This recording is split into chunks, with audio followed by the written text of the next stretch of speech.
Hello everyone, I am Lokesh and welcome back to the channel. So friends, this video is basically on Infytq Java MCQ series part 1.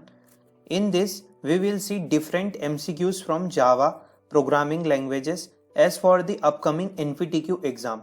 So this video is in English because most of the candidates says please make videos in English and it is easily understandable. If you have any doubt, or you can continue watching videos in Hindi language only, so you can comment in comment section or you can just share on Telegram channel. So friends, in this series we will see that the basic question series of Java, solution and explanation in one video for upcoming Infytq examination. So hello friends, I am Lokesh Bagora, I am Infosys certified software programmer, and let's start the video. So friends, basically this is Infytq certification website in which you can see that the programming using Java course. So you can learn all modules from here. There are so many modules in this Java course because in this Java course there are the basic Java course plus object oriented programming using Java. You can see that there are so many object-oriented programming concepts included in the course, like encapsulation, abstraction, access modifier, class diagram. So basically in the first part, we will see from getting started to the control structure. So let's start the video. See first question as okay. So first question is that what is the correct order to solve any problem? So friends, if you solving a problem, like if you find up if you make a program or if you solve a problem, so what is the correct order? So you can you have to select, you have to choose first input or you have to specify first input, then input will be processed. Means if you want to add two numbers like a plus b, so a value is 2 and b value is also 2, so 2 plus 2 4. So it means there is some processing in between them. So the question of first answer is the input, process and then output. Because the process in mid between the input and output, firstly we have to specify input and we give the input, and then it's some in processes and then output. So second question is what is flowchart? So basically flowchart is friends representation or diagrammatic representation way of representing an algorithm. Algorithm means a step of instruction to perform a specific task, or we can say that recipe or steps. So what is flowchart? Flowchart is the diagrammatic way of representing an algorithm. So you can see the next question. What is the outcome of the following pseudocode? Okay, so friends, what is the pseudocode? Pseudocode is basically algorithm in between a program and English statement. It's also known as pseudocode. So there is a program like if input counter, so there is a counter called counter value is 1 friends, and 1 is less than 5. So so increase counter by 1 and display counter and while, means while here end. So counter will go to the another value because it value is true, and then it will true while loop is execute when the condition is true. So friend, it will go to the another loop, and this answer is 2 3 4 5 because we have something called, I already discussed in the previous video about that question because it is same in the Python and Java MCQ. So basically counter value is 1, and when we go to the counter, so counter is 1 is less than 5, so its condition true. So make the other operation counter plus 1. So 1 plus 1 means 2, and after that you will see display counter to 2 will be display and while loop will be end. Then counter will go to the again value and this operation is performed. So right answer is 2 3 4 5. So friends, basically this series is have some basic programming question because we practice some basic programming question and then we move to the further advanced level question. So see the what is pseudocode. I already said that representation of algorithm between a programming language. Okay, which symbol represent a decision in flowchart? So basically decision in flowchart we can follow or we can represent the decision by the help of diamond. There are the some flowcharts representation or symbol you can learn in the Infytq Java section. So question number 5 is, what is the symbol parallelogram used for in flowchart? So parallelogram is used for the input output. As you can see that for the process there is another flow symbol, but for the input output there is parallelogram used. Okay, we can see the part 2. The first part is getting started with the Java. It is a basic introduction of Java, and then we move to the introduction to Java part. So okay, first question, which component is responsible to optimize reusable bytecode conversion to machine code? Okay, so we can understand what is bytecode and machine code. So basically compiler convert the high level programming language into a machine code. So basically our Java program will convert source code into bytecode. So what is exactly, which component is responsible for the optimized reusable bytecode conversion to machine code? So interpreter is not responsible for this, because interpreter converts the source code into bytecode, not in the source code into machine code bytecode, not in the reusable bytecode conversion. So for this the JIT compiler is used, means a just-in-time compiler or a Java in-time compiler. It is a part of JRE, Java Runtime Environment, or JVM. So basically it will help to optimize reusable bytecode conversion to machine code. You can also check on Infytq website that there is some diagram of Java or Java virtual machine. So you can see that the Java development kit. So you can see that the various component work in parallel. So this question of answer is JIT compiler. So second question, John uses the Java compiler to generate from .java file. Okay, so Java will convert the source code into bytecode. So basically the extension of this file will be, so John, a person uses the Java compiler to generate. So firstly Java convert the source code into bytecode, not a class file, not a executable, it converts into bytecode, means bytecode from .java file, and the extension of file will be .class. So you can see that this is the correct answer for this question. Okay, let's move on to the part 3. Part 3, in which we can see that the keyword, variables, identifier and data type. All is there are basic questions of Java programming language, but it is necessary to start preparation from basic to advanced. So in part 3 we can see that the number of questions, like I don't solve all the question. Some of you practice from the Infytq website. These are the some questions that I attached in this Word file.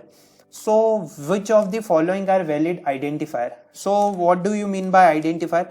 Identifier is a name of thing which are used to identify something. Means like if we want to identify some, so our name, so what is our name? So identifier. So which of the following are valid identifier? So identifier has some condition, like it not start with the some special character, or it cannot start with the digit. So we have to find the valid identifier. One num is not valid identifier because it start with the digit, and the class is keyword, public is keyword. You can see that identifier is not a Java, means if a Java keyword is not a valid identifier. So this question answer is ABC, student and result, because they are uniquely identifiers. They are not a Java keyword, or they are not starting with the some objection rules.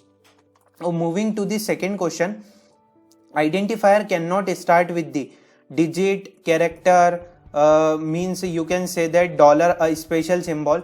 So identifier cannot start with the digit, as we can talk about that.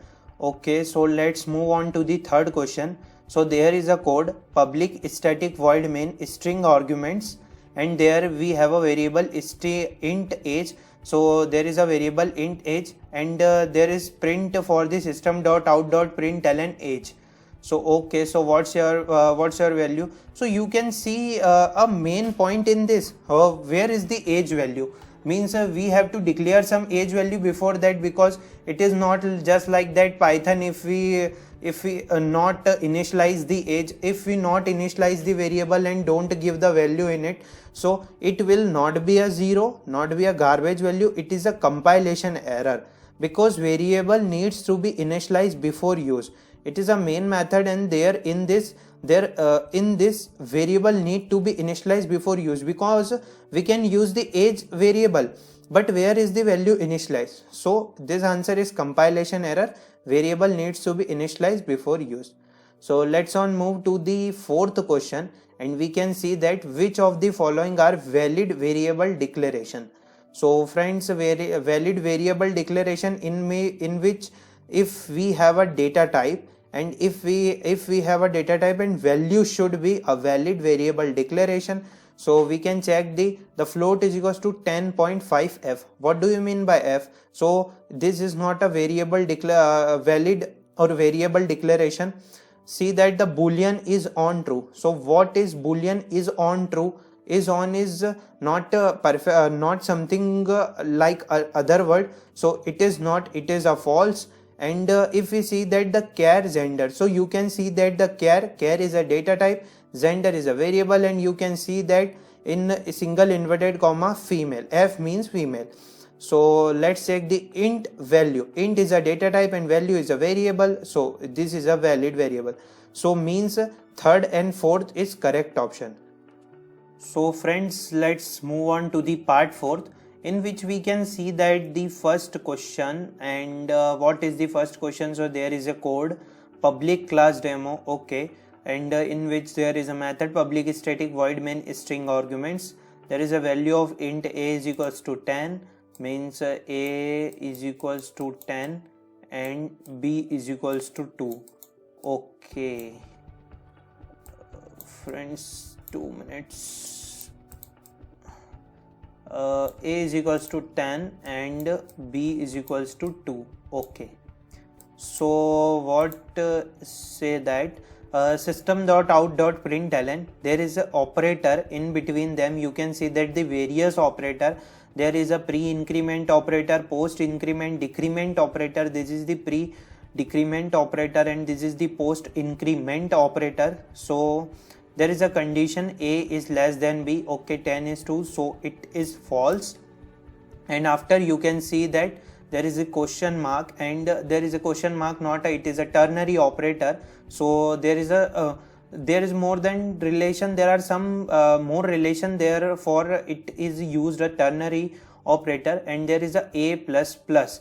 Okay, so if this condition is true, we can post increment. Okay, so if this condition is not true, so pre-decrement. So you can see that this condition is false, so this full condition is false, and this condition will be true. So there is a, if this is true, means a pre-decrement. So pre-decrement, so b value is 2, so pre-decrement means -1 is the correct answer. So next move on to the next question. So there is also a code public static void main string arguments int I is equals to 10. So there is a value int I is equals to 10 if of I system.out.println hello, else system.out.println by. Okay, so what is the correct output of answer? If I is equals to 10, so where is if 10? What does it means?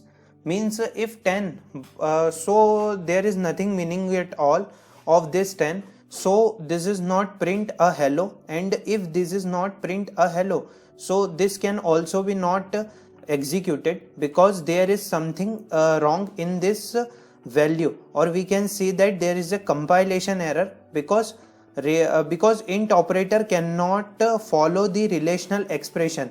So there is a relation expression, so int cannot be follow the relational expression, so there it could not print anything, and there is a error in which you can see that compilation error, because it cannot convert from int to boolean, because there is, what do you mean by if of I, or if 10 is equals to, so where is the condition check and where is the code executed? So this answer is compilation error, cannot convert from int to boolean. So let's move on to the part 5. So we can see that what is the part 5, friends. So part 5 is basically on type conversion.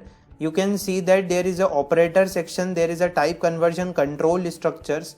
So let's move on to the type conversion section, and there is a first question public static void main string arguments int roll number. So there is a value roll number of integer data type is equals to 101.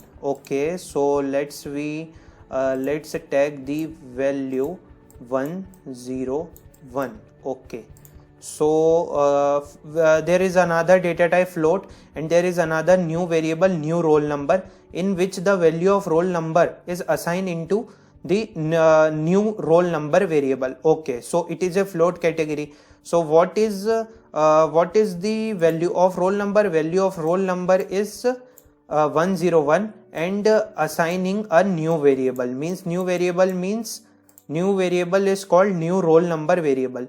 So system.out.println new roll number. So basically friends, what happened this is, because the roll number value is 101 and it gets converted into float. So basically float value is not this type, this is integer value, and float value is this type.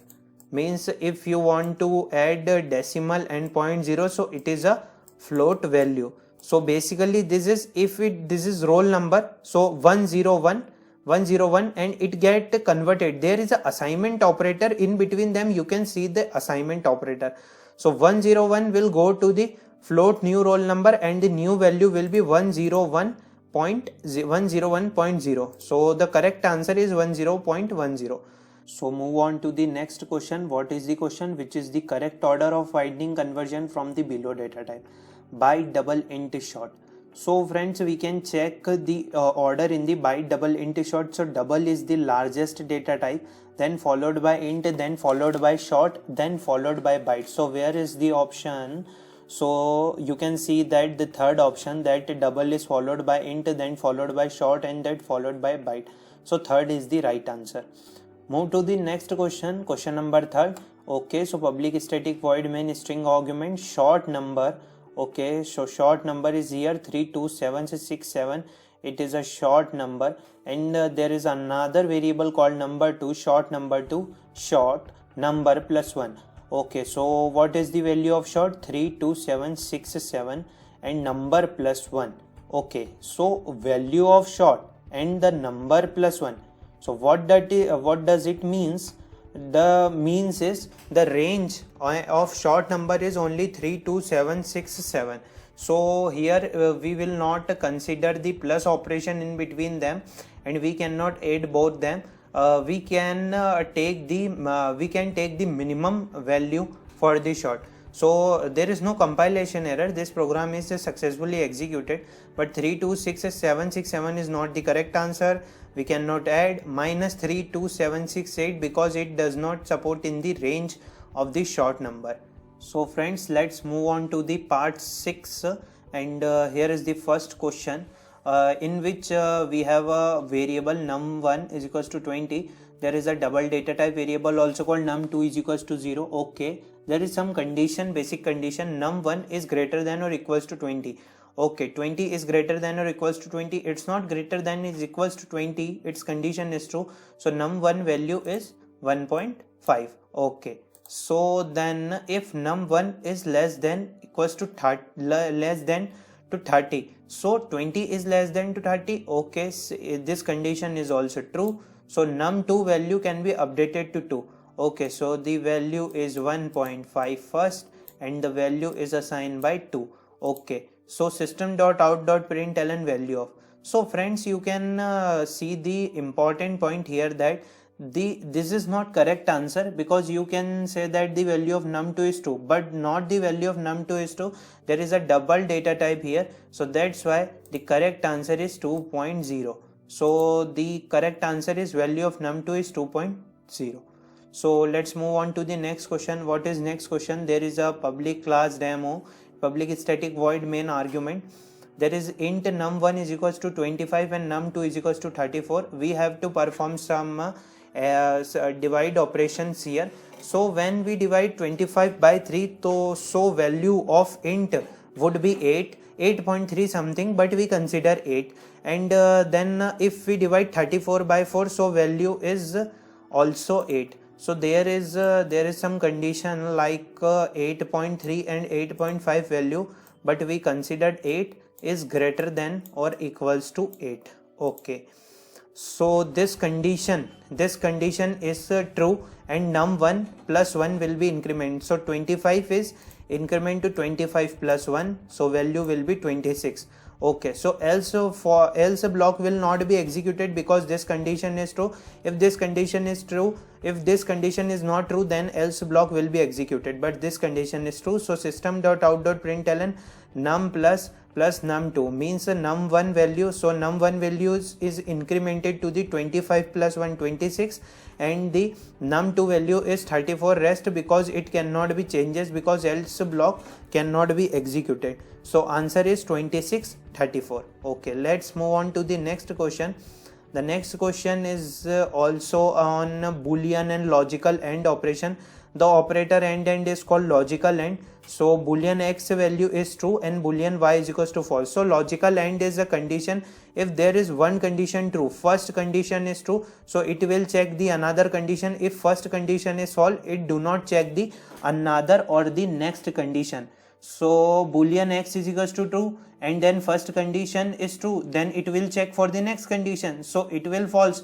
So this is not if X and Y, so true and false. So true and false, so this is not executed, else will executed, so the right answer is false. So let's see the fifth question in the part 6. There is a public class demo and public static void main string arguments. There is 3 variables num1, num2 and num3, and there are 3 different value. We want to check the condition for this all the operations and all the conditions that are present in the. So these questions are very simple question, you can easily solve by condition, and there are so many questions present in the Infytq platform, and there are so many practice questions are also available, so you can try and by solve this all question. So there is no more questions for in this video, because in the next upcoming video we will continue the some of the questions. So we can take the last question for this video. So this question is, what will be output of the below program? So public class demo and public static void main string argument, int I value is -1 and j value is -1. So there is a switch and case. So when we go for switch, the value, so case 1 will be executed, so j value will be updated to -1 to 1, and there is no break statement or there is no after break statement, so the case 2 can also executed and the j value is updated to 2. So there is a break, and it will be break, and the switch case is out from the statement. So there is a, so we can, if this is not executed, so default value of j is 0, so we can print the system.out.println j value. So j value is basically is 2, because it the case 1 is also executed and the case 2 is also executed. So friends, today's video is over. In this we can see the basic question series and solution and explanation for upcoming Infytq exam.